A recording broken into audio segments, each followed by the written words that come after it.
Hola, buenos días. Buenos días, doctor. Buenos días, doctor. Bueno, el día vamos a continuar con lo que estamos comentando acerca de de la nefropatía diabética. Pues obviamente diabetes es un punto muy amplio es una enfermedad muy amplia que hay que revisar desde varios puntos de vista. Aquí pues estamos comentando que pues a todo paciente diabético de entrada debemos considerar un potencial paciente renal, que cada año hay que estar haciendo nuestro escrutinio para determinar cómo se encuentra la función renal de cada paciente, que no vamos a esperar a que la creatinina se eleve, que sabemos que hay marcadores mucho más tempranos, y de estos el más temprano va a ser siempre un general de orina y determinar la proteinuria. También habíamos comentado que el hecho de que el índice de filtrado glomerular se encuentre normal o por arriba de los valores considerados normales, tampoco quiere decir que el paciente se encuentre libre de enfermedad, sino que puede estar en un estadio 1 o 2 y que pues hay que tener mucho cuidado con ellos.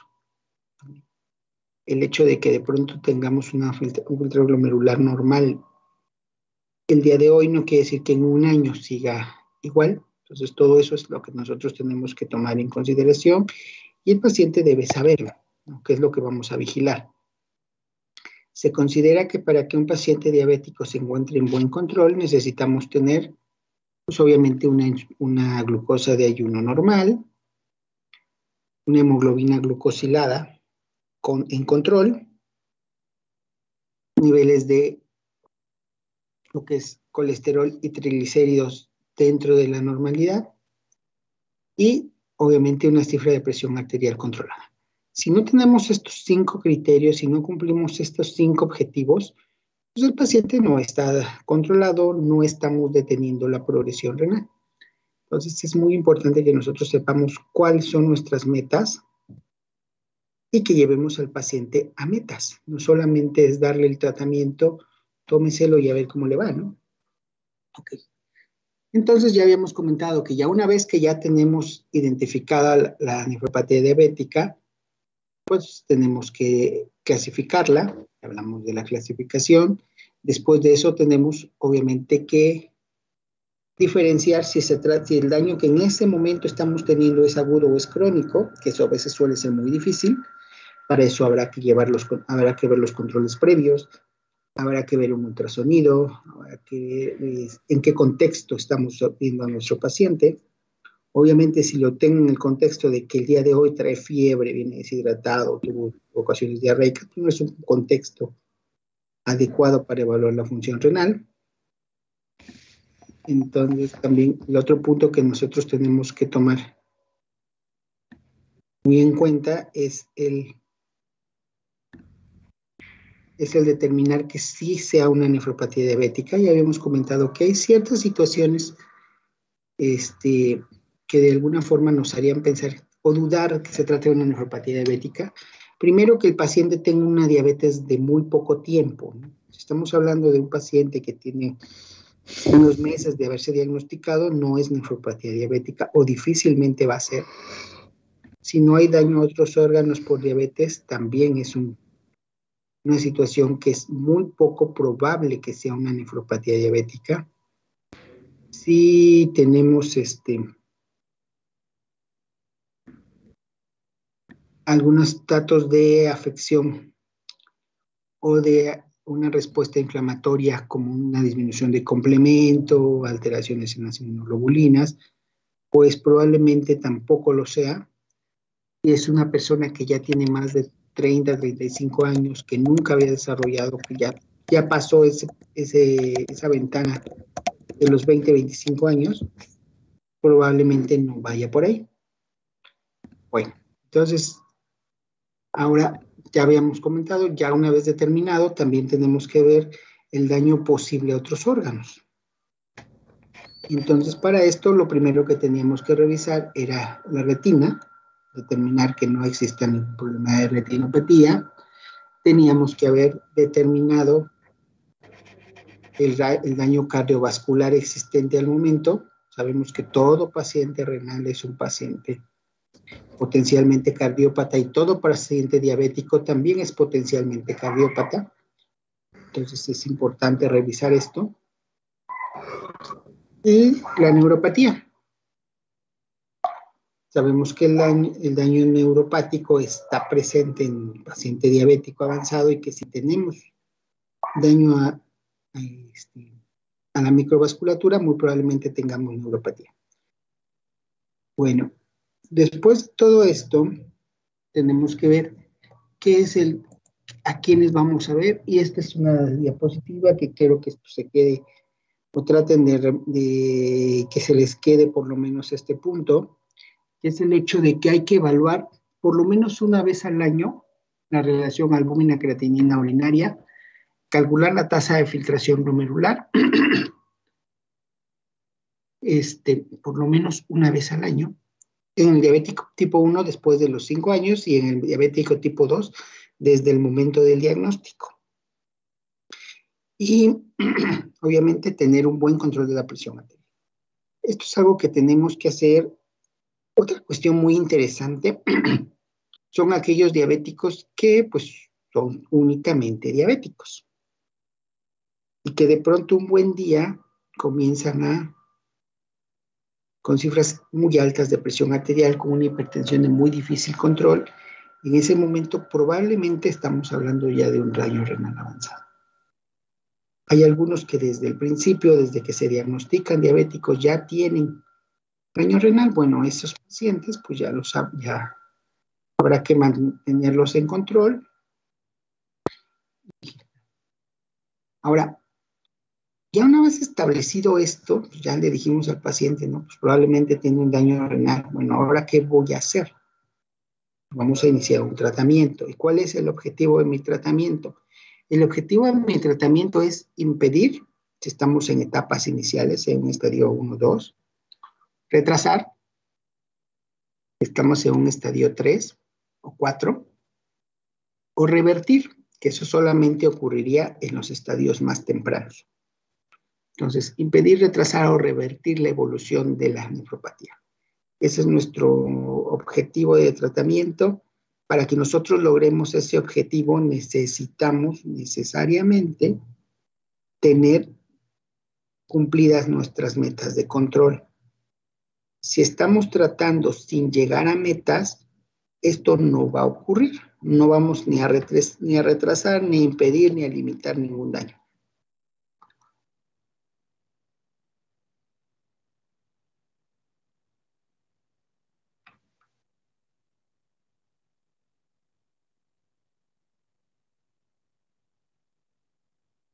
Entonces, ¿qué es lo que va a hacer que progrese nuestra enfermedad renal? Ya lo hemos platicado anteriormente cuando hablábamos de enfermedad renal.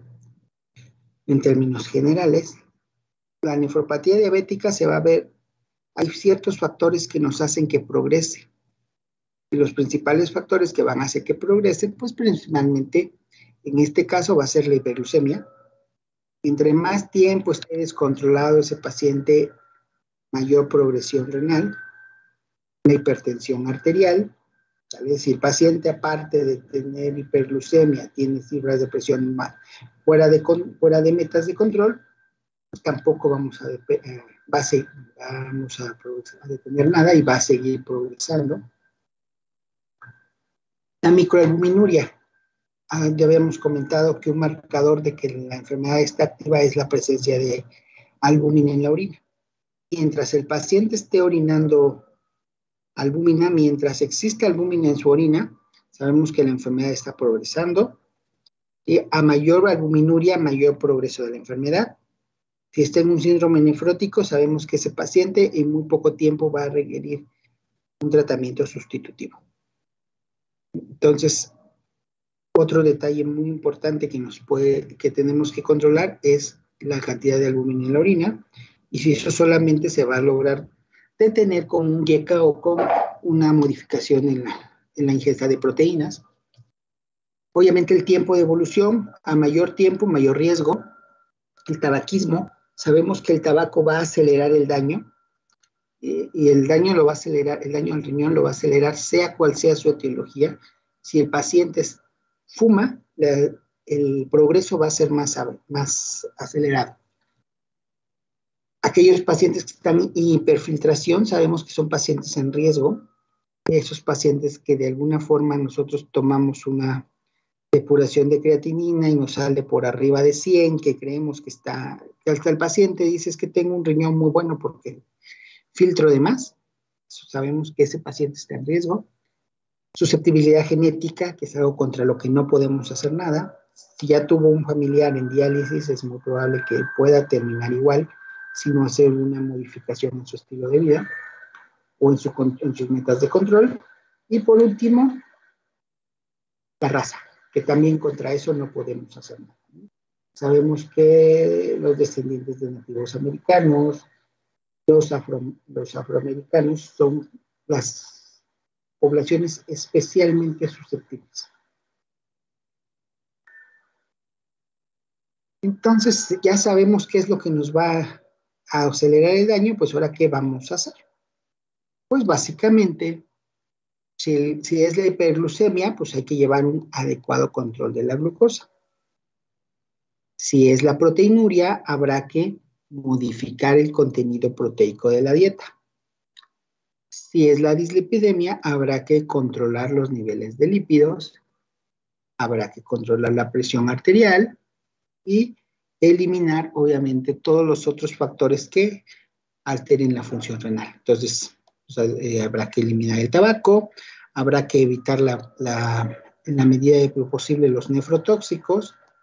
Entonces, para esto habrá que dejar de fumar, habrá que ser muy cuidadosos con los estudios de medios de contraste, habrá que evitar remedios naturistas o remedios naturales que de alguna forma no conozcan su contenido y que pueden ser potencialmente nefrotóxicos. Y algo que es muy curioso es que, pues, cuando el paciente llega a diálisis, dicen fue la metformina, jamás dicen fue la moringa. Y eso no que, entonces, digo, fue la moringa o fue el té que me dio la vecina. Probablemente la metformina tuvo algo que ver, probablemente el paracetamol y el AINE tuvo algo que ver, pero tampoco podemos excluir la participación de todas las remedios naturistas, ¿no? Entonces, obviamente, un adecuado control de la glucosa va a depender del estadio de la nefropatía y pues habrá que llegar a metas de control. De beneficio, pues obviamente en el estadio 1 va a ser revertir la hipertrofia. En un estadio 2, el objetivo va a ser retrasar la aparición de la albuminuria. Una vez establecida la albuminuria, el buen control de la glucosa nos estabiliza o nos reduce la microalbuminuria. Y pues a todo esto también sabemos que al controlar la glucosa, indirectamente también controlamos los lípidos. Ahora, ya cuando tenemos un estadio 5, tenemos que ser un poco más cuidadosos en el sentido de que ya un estadio 5, ya no vamos a impedir el daño renal. Y 2, un control demasiado estricto en un paciente que ya está a un paso de la diálisis, pues nos puede generar muchas hipoglucemias. Y de hecho, algo que ocurre con mucha frecuencia es que el paciente llega a urgencias por hipoglucemia. Un paciente que lleva mal control, que nunca ha sabido que tiene, llega a urgencias por hipoglucemia, es muy probable que ya tenga daño renal. Algo que también tenemos que tomar en cuenta y que es algo que aprovechan muchas personas que usan algún otro tipo de medicina, que engañan al paciente haciendo lo que está curado de la diabetes, es que sabemos que a medida que la enfermedad renal avanza, va a llegar un punto en el que vamos a llegar a un punto de autocontrol de la glucemia. Entonces va a llegar un punto que la glucosa, lejos de empezar a subir, comienzan a hacer episodios de hipoglucemia. Cuando eso ocurre, el riñón ya se tronó. Es un riñón que ya no va a funcionar. ¿Y eso a qué se debe? Pues principalmente a la insulina. nosotros eliminamos insulina por medio de la orina. Entonces, cuando ya el riñón ya no está eliminando, ya no está filtrando la insulina está recirculando y es mucho más fácil que hagas hipoglucemias.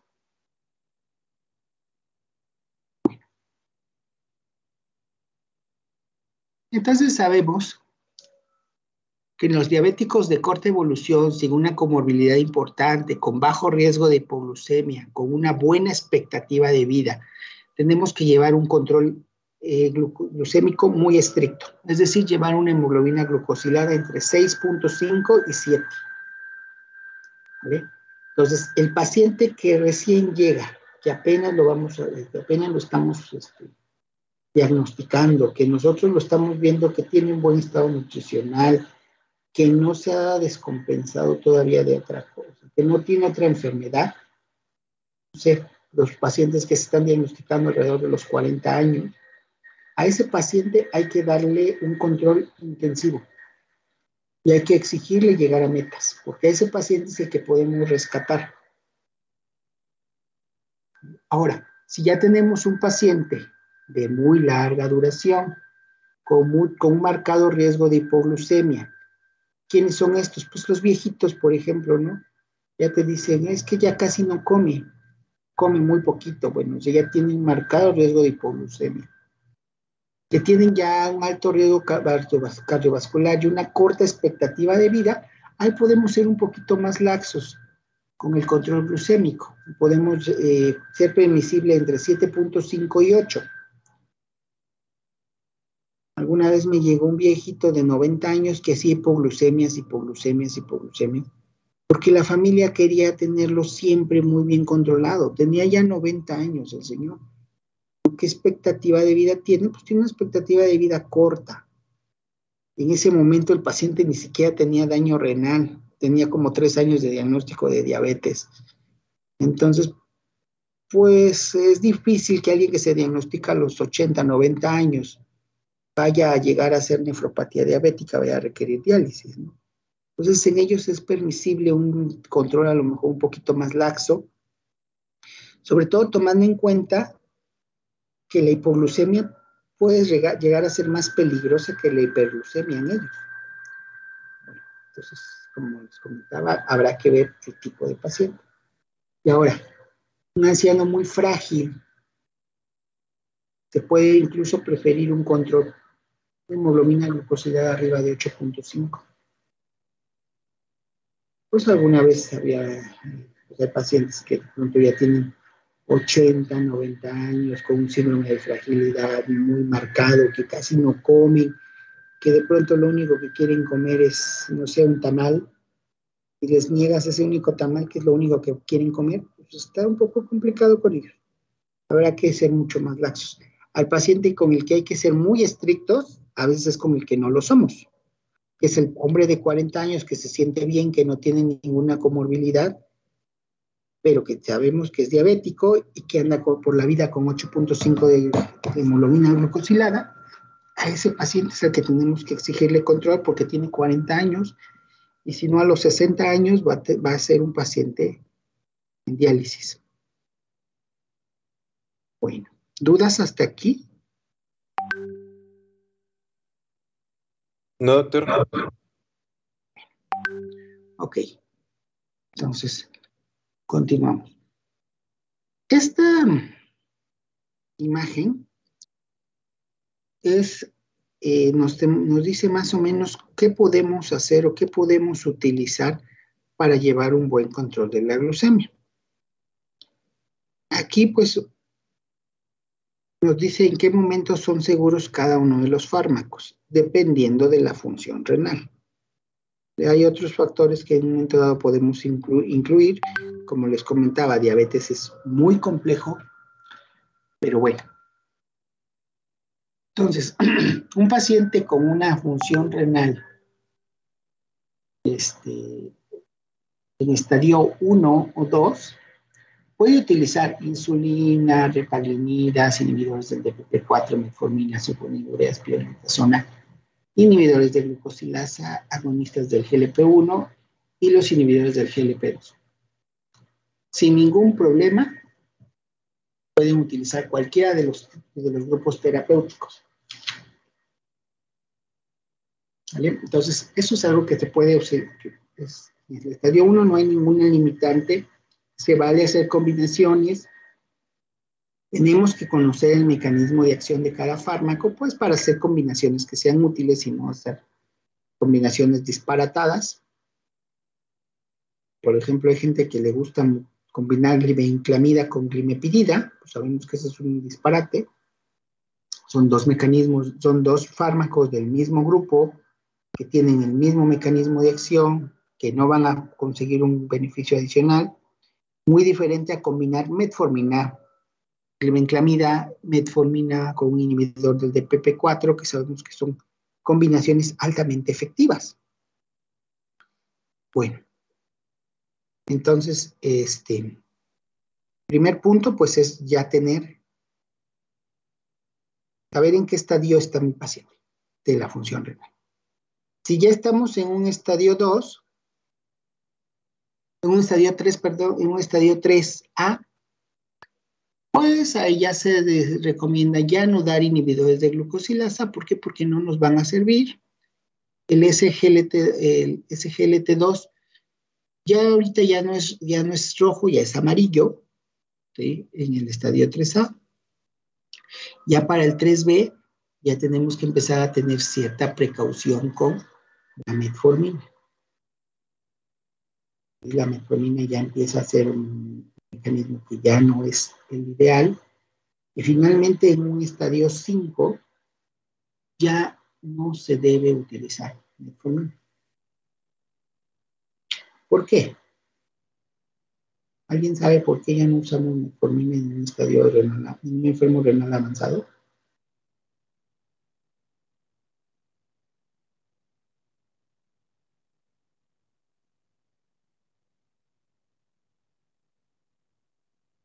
¿No? Por el riesgo de acidosis metabólica. Entonces, ya a un estadio renal avanzado ya se recomienda que no que ya no utilicemos metformina. Bueno, ya en el estadio 4 o 5, ya normalmente ya vamos quitando cosas y lo ideal es que solamente manejemos insulinas. Esto es difícil de hacerlo entender a algunos pacientes, hay algunos que se niegan al inicio de insulina, pero pues básicamente sabemos que en ese punto el fármaco más seguro, si es que no el único seguro, es insulina. Bueno, en cuanto a cómo iniciar tratamiento, pues es bastante complicado también tomar el tratamiento ideal. Cada paciente se va a ajustar. El tratamiento ideal obviamente es dieta y ejercicio. Ese es el tratamiento ideal para la diabetes en los estadios iniciales. En el estadio avanzado a lo mejor ya el ejercicio ya no es factible porque pues ya tiene neuropatías, y ya tiene fracturas, y ya no camina, pero no es lo ideal. Pero mientras el paciente esté en buenas condiciones, el tratamiento ideal debería ser la dieta, el ejercicio, una buena terapia nutricional acorde a su actividad física. Eso es lo que nosotros deberíamos de tomar en cuenta. Si al momento de nuestro diagnóstico nuestra hemoglobina glucosilada está por arriba de 8.5, tiene síntomas, desde ese momento tenemos que ir a insulina. Ya no tenemos por qué buscarle otra alternativa. Ese paciente es un paciente que requiere manejo con insulina. Desde ese punto, prácticamente desde el momento del diagnóstico.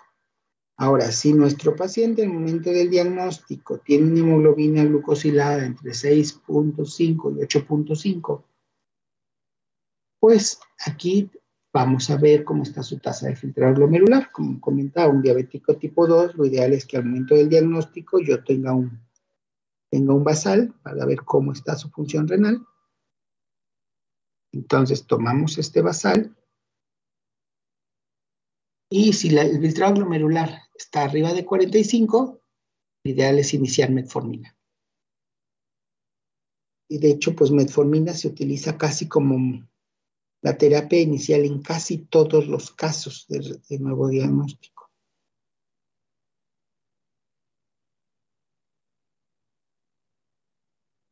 Bueno, después de esto, si no alcanzamos el objetivo en 3 meses, pues obviamente el objetivo se va a alcanzar principalmente si logramos hacer que el paciente entienda que debe llevar dieta y ejercicio. Si el objetivo lo alcanzamos, si no lo alcanzamos, pues vamos a hacer combinaciones. Metformina más cualquier otro de los grupos. Si el filtrado está entre 30 y 45, además de metformina podemos usar peplaginida o un inhibidor del DPP4. Si no se alcanza el objetivo, se pueden hacer combinaciones. Si el filtrado glomerular ya está por debajo de 20, de 30, pues lo ideal es iniciar insulina. Bueno, puntos importantes a recalcar. Obviamente no vamos a revisar todos los fármacos o los puntos muy interesantes. Las sulfonilureas, lo más utilizado en nuestro país, a pesar de que ya no sea lo más recomendable en el mundo. Cuando hablamos de sulfonilureas, hablamos de glibenclamina, glimetrida, tolbutamida, que pues, eso no es raro, todavía hay pacientes que utilizan tolbutamida. El detalle con estos, en la enfermedad renal avanzada se acumulan y hay mucho riesgo de hipoglucemia. Entonces, en pacientes avanzados no se recomienda usar sulfonilurea.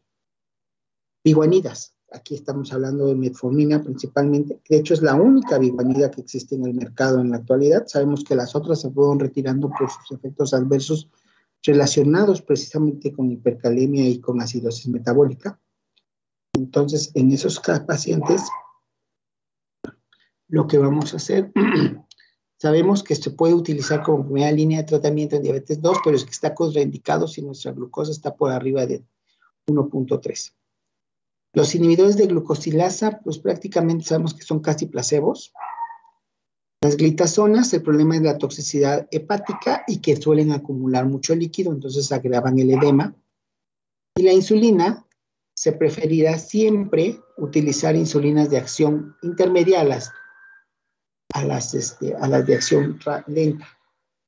Vemos que la glargina, que la de Temir, que son análogos de insulina de acción lenta, tienen mucho mayor riesgo de hipoglucemias.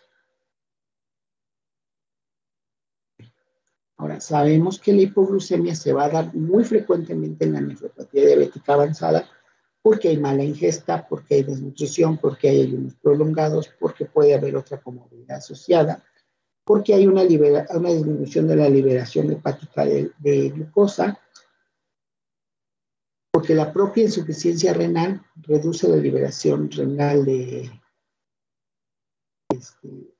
glucosa, y que la vida media de la insulina, sobre todo la vida media de la insulina en estos pacientes se encuentra incrementada.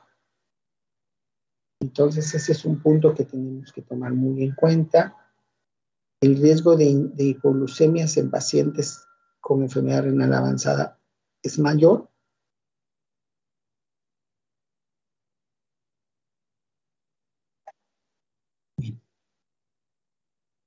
Además de que hay los fármacos que no se eliminan adecuadamente, pues nos van a incrementar el riesgo de insulina.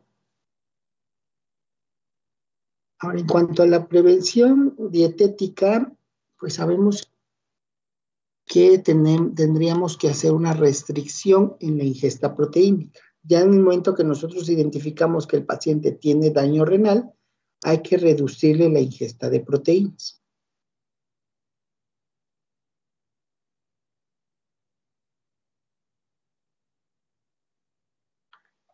A menos de 0.8 gramos por kilogramo día para reducir la progresión. Otro punto muy importante es llevar un adecuado control de la dislipidemia. Sabemos que esta puede generar daño directo, entonces para controlar la dislipidemia es válido usar estatinas, es válido usar fibratos en cualquier estadio de la función renal. El fármaco de la de elección va a ser la estatina, puede ser cualquier estatina, atorvas, simvastatina, atorvastatina, rosuvastatina. Generalmente no requieren ajuste de la función renal, ajuste con la función renal, sobre todo la rosuvastatina se considera que es la más segura a este nivel y pueden asociarse o no con ezetimibe.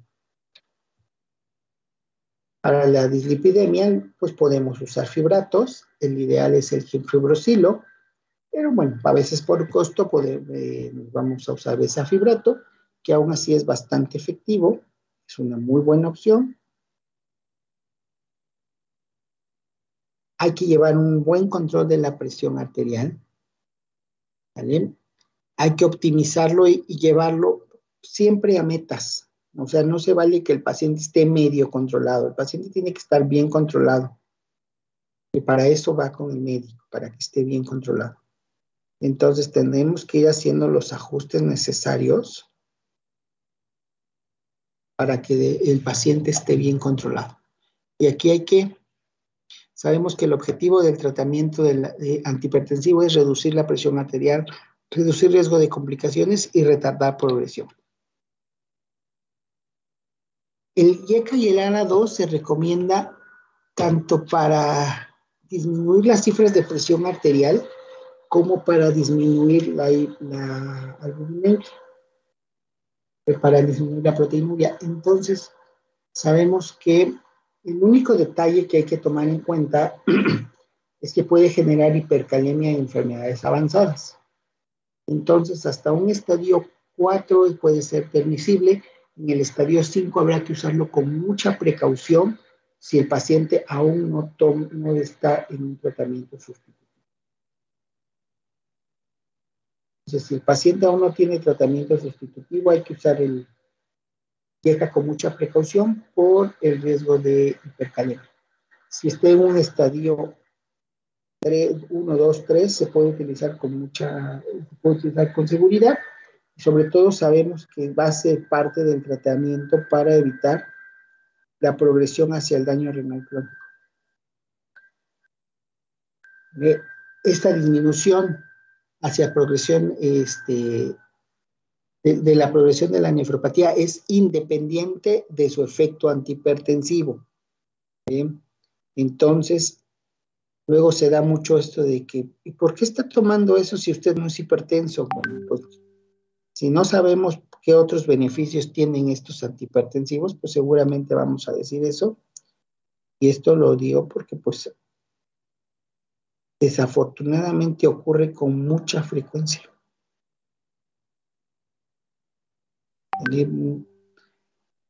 Que llega el paciente que suspendió el telmisartán, suspendió el losartán, suspendió el enalapril porque fue con otro médico y le dijo que lo suspendiera porque no tiene problemas de presión arterial.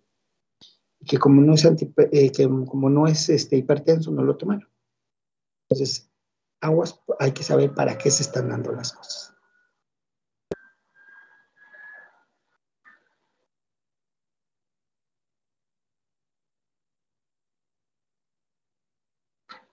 Sabemos que hay una muy fuerte evidencia sobre que el control de la presión arterial reduce la enfermedad renal crónica. Sabemos que la interrupción contribuye a la reducción de los casos de enfermedad renal crónica, que además de todo el YECA reduce las complicaciones cardiovasculares. Entonces, pues, tenemos que tomar en cuenta eso, ¿no? Ya una vez establecida la proteinuria, además de la dieta, el ejercicio y los cambios del estilo de vida, algo fundamental va a ser que ellos tomen un ARA2 o un YECA. Ahora, las terapias combinadas. Algo que ocurre con mucha frecuencia es, dicen, bueno, si el ARA2 es beneficioso y el YECA también, pues ¿qué pasa si los combino los dos? Sabemos que el beneficio no es mayor de tomar ambos grupos terapéuticos. y que por otro lado sí existe un mayor riesgo de complicaciones.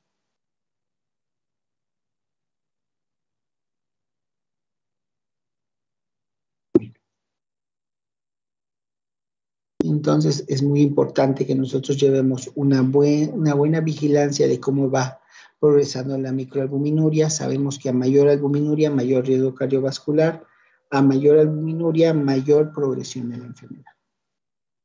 No se recomienda que esto se haga únicamente por tira reactiva, por un simple ego. Se recomiendan los métodos cuantitativos de orina de 24 horas, de por lo menos una vez al año.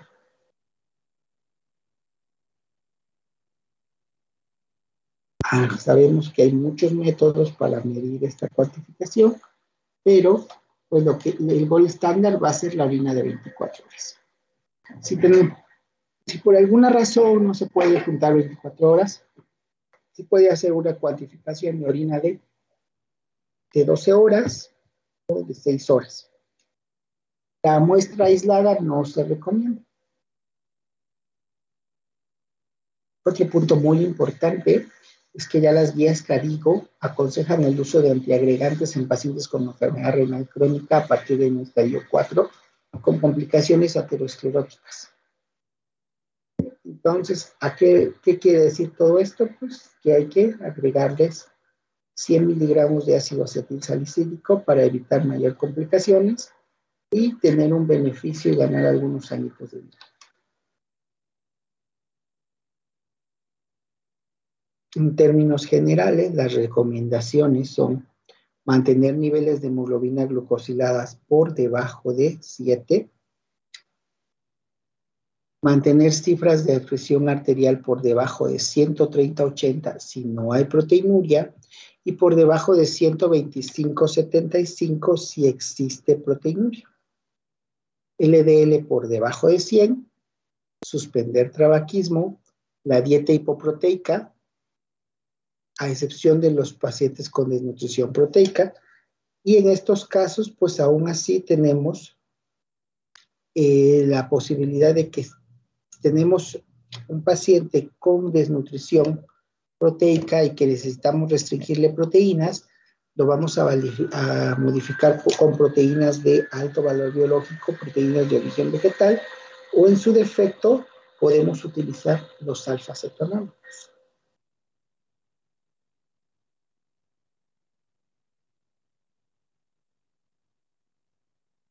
Y pues obviamente los cambios en el estilo de vida, hay que promover que controlen su peso, mayor actividad física, sobre todo de tipo cardiovascular.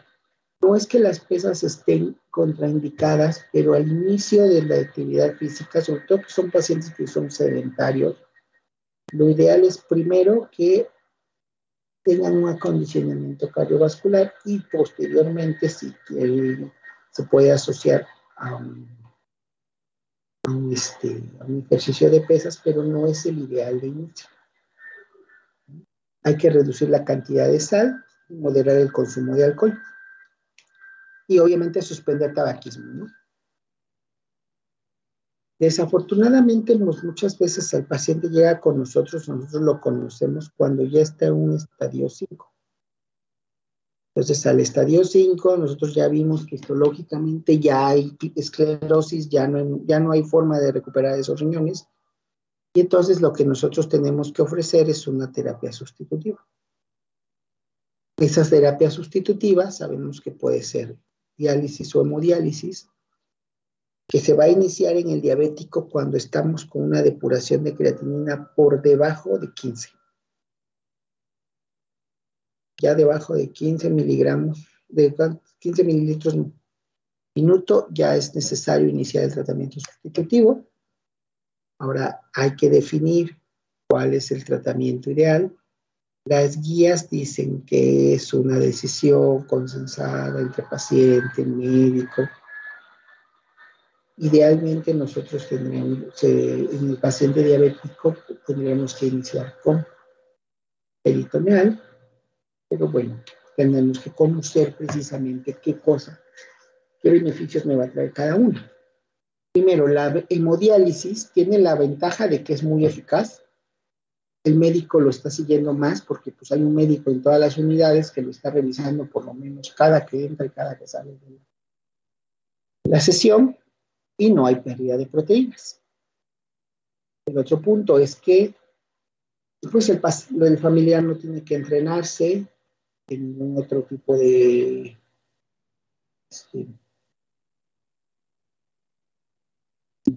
terapia, simplemente el familiar cumple con llevarlo, dejarlo y recogerlo.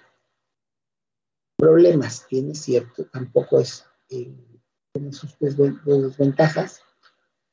Generalmente necesitamos muchos accesos venosos. Ya habíamos platicado, cuando hablábamos de hemodiálisis, que algo que es fundamental para que la hemodiálisis sea efectiva es tener un adecuado flujo de nuestro acceso vascular. Entonces, el paciente que nosotros conocemos diabético, sabemos que es un paciente con daño endotelial. Entonces, es un paciente que vamos a tener que estarle cambiando continuamente el acceso, porque los accesos se trombosan, se pierden, no dan buen flujo, tienen vasos de mala calidad. Entonces, eso es un problema con ellos.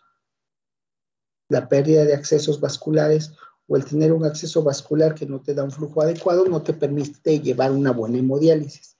Otro detalle es la gran incidencia de hipotensión. Sabemos que estos pacientes, aparte de que les estamos moviendo grandes volúmenes, la mayoría ya tienen neuropatías autonómicas. Entonces se nos están hipotensando y salen muy ponchados de la sesión, salen que no pueden caminar, a veces salen de la sesión a urgencias porque se hipotensan con mucha facilidad. Otro detalle, si el paciente no se apega a tratamiento, no lleva una buena dieta, va a tener hipercalemias previales. Y esto nosotros lo vemos con pacientes que alguna vez me tocó ver pacientes que estaban afuera de la unidad de hemodiálisis tomando una Coca-Cola. Entonces les haces el señalamiento y qué es lo que te contesta.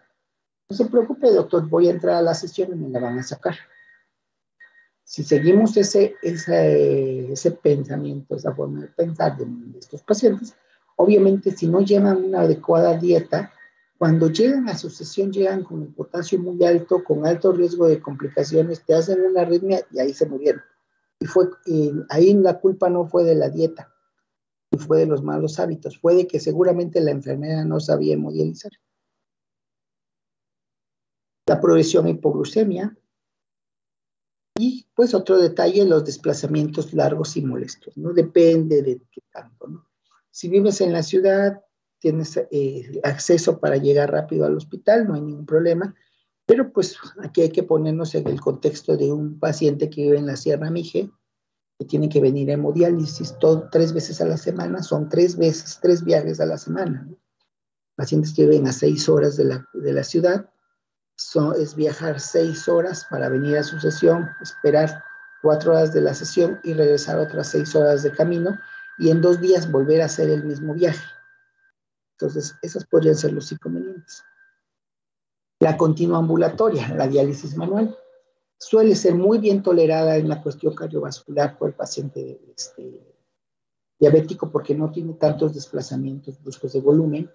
El control del potasio suele ser muy bueno porque aquí como se lo están comiendo, lo estamos sacando. Si nosotros llevamos una dieta adecuada y ponemos la cantidad suficiente de insulina, va a haber un buen control de la glucosa.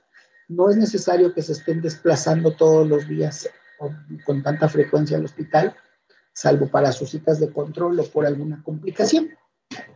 Problema, las infecciones.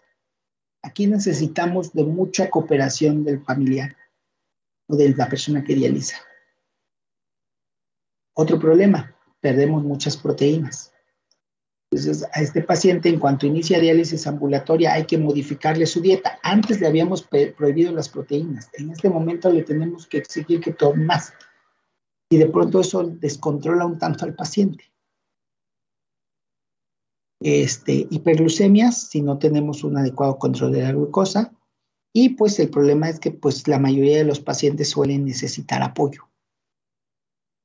Ahora, si tenemos una máquina cicladora, sus ventajas pues, son muy parecidas, hay muy buena tolerancia, hay muy buen control de potasio, es buena para pacientes que son dependientes o que son activos. ¿Por qué? Porque solamente se conectan en la noche y al otro día se desconectan.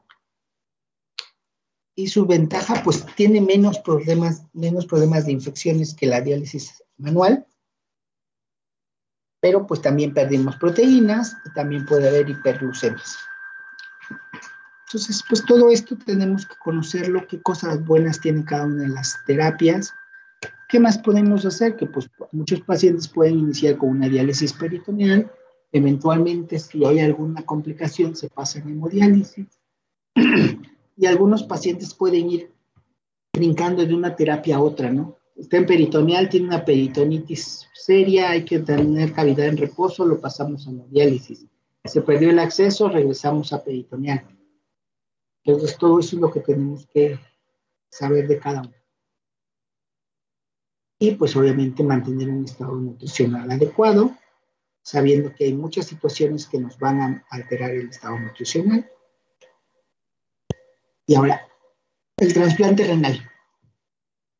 Pues teóricamente aquel que se logra trasplantar es un paciente que está en condiciones aceptables y por tanto va a tener una mejor sobrevida, va a vivir más si se trasplanta que si está en terapia sustitutiva de otro tipo.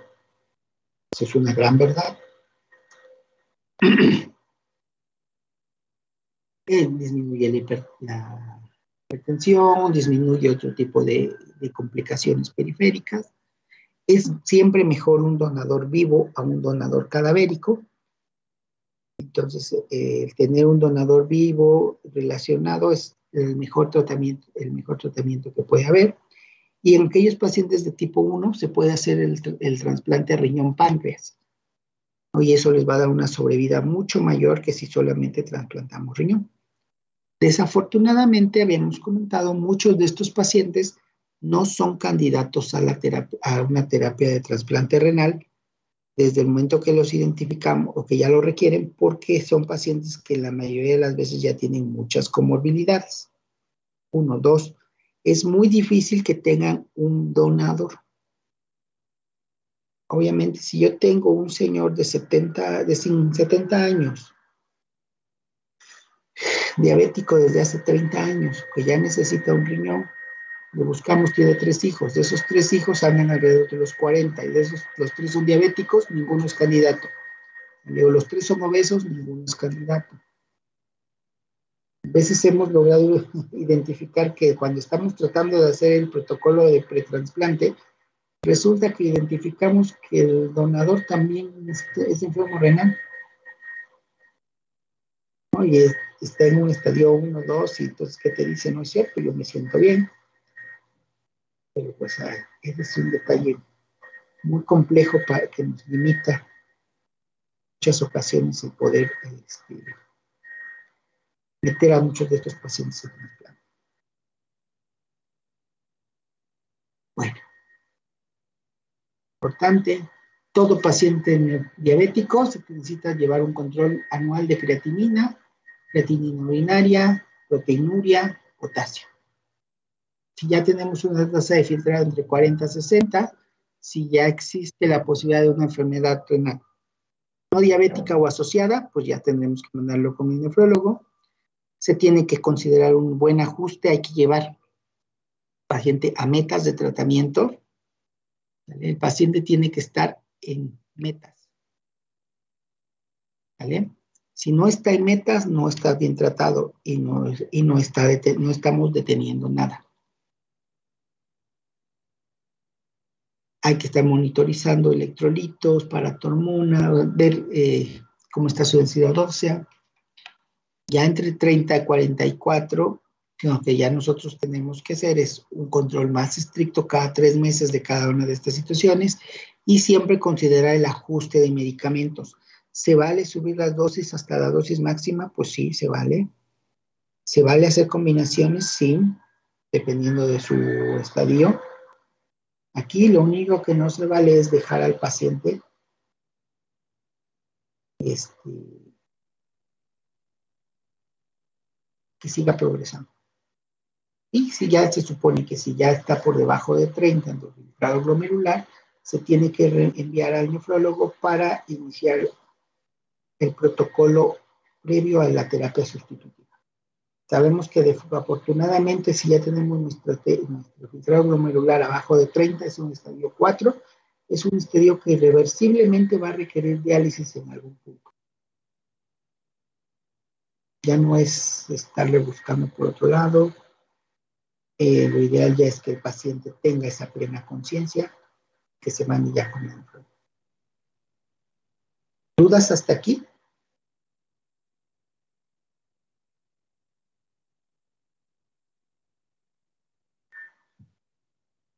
¿Ninguna? No, doctor. Bueno, recomendaciones. El adecuado control glucémico reduce el riesgo y la progresión. No hay otra, ¿no? Muchas veces el paciente se enoja, ¿no? Y te dice, es que, ¿qué van a hacer?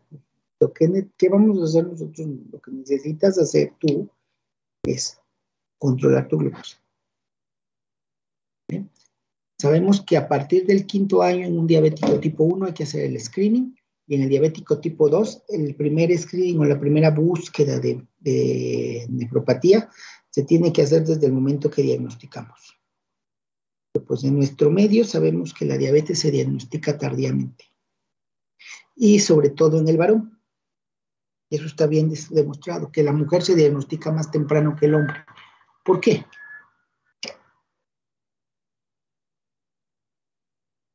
¿Por qué creen que el hombre siempre se diagnostica después, o sea, se diagnostica en estadios más tardíos?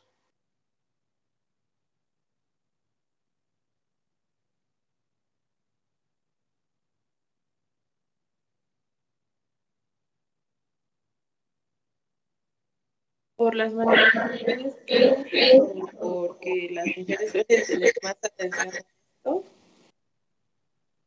Precisamente por cuestiones culturales, ¿no? La mujer tiende a buscar más la atención médica. Por 1000 situaciones, la mujer tiende a buscar más la atención médica. Desde el hecho de que quién lleva al niño a la vacuna, pues la mamá. Si la mamá lleva al niño a la vacuna, encuentra una enfermera que le dice, oiga, le checo su glucosa, y así se identifica más rápido. El varón culturalmente, por ese afán de ser el más fuerte y el más sano y el que todo lo puede, pues difícilmente va a buscar atención médica si no se siente mal. Ellos no tienen esa cultura de prevención. Entonces es algo que tenemos que nosotros promover, la cultura de prevención, para que nosotros podamos identificar los estudios tempranos. Otra cosa, el paciente con microalbuminuria necesita utilizar fármacos que bloqueen el sistema renina-angiotensina aldosterona. ARA2 o IECA, ¿vale? Se recomienda en todo paciente diabético, hipertenso o incluso no hipertenso. Ya hablamos que el daño, que el beneficio sobre la proteinuria es independiente de su beneficio antihipertensivo. ¿Vale? Entonces, si el paciente es hipertenso o no hipertenso, debe utilizar un fármaco que bloquee el sistema renina-angiotensina. Bueno, y el calcio antagonista se utilizaría como una segunda opción. Bueno, entonces, pues aquí lo que sabemos es que ya una vez el paciente en estado avanzado, pues tenemos que tratarlo como cualquier enfermedad renal. Su diurético, cuando es necesario, la terapia dietética, el evitar la acidosis, el control de los electrolitos, la terapia sustitutiva si es necesario. Desafortunadamente no es lo que yo quisiera no es lo que nosotros deberíamos de hacer. Lo que nosotros deberíamos de hacer es tratar a este paciente cuando apenas empieza con la proteinuria, modificar su estilo de vida y evitar que en unos años este paciente aumente las estadísticas de diálisis o aumente la lista de trasplantes. Bueno. ¿Una otra pregunta?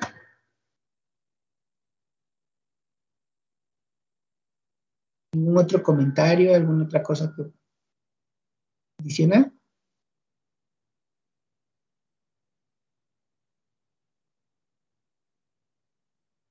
No, doctor. Bueno, entonces si ya no hay más situaciones que comentar, nos vemos mañana. ¿Vale? Hasta luego. Hasta luego, doctor.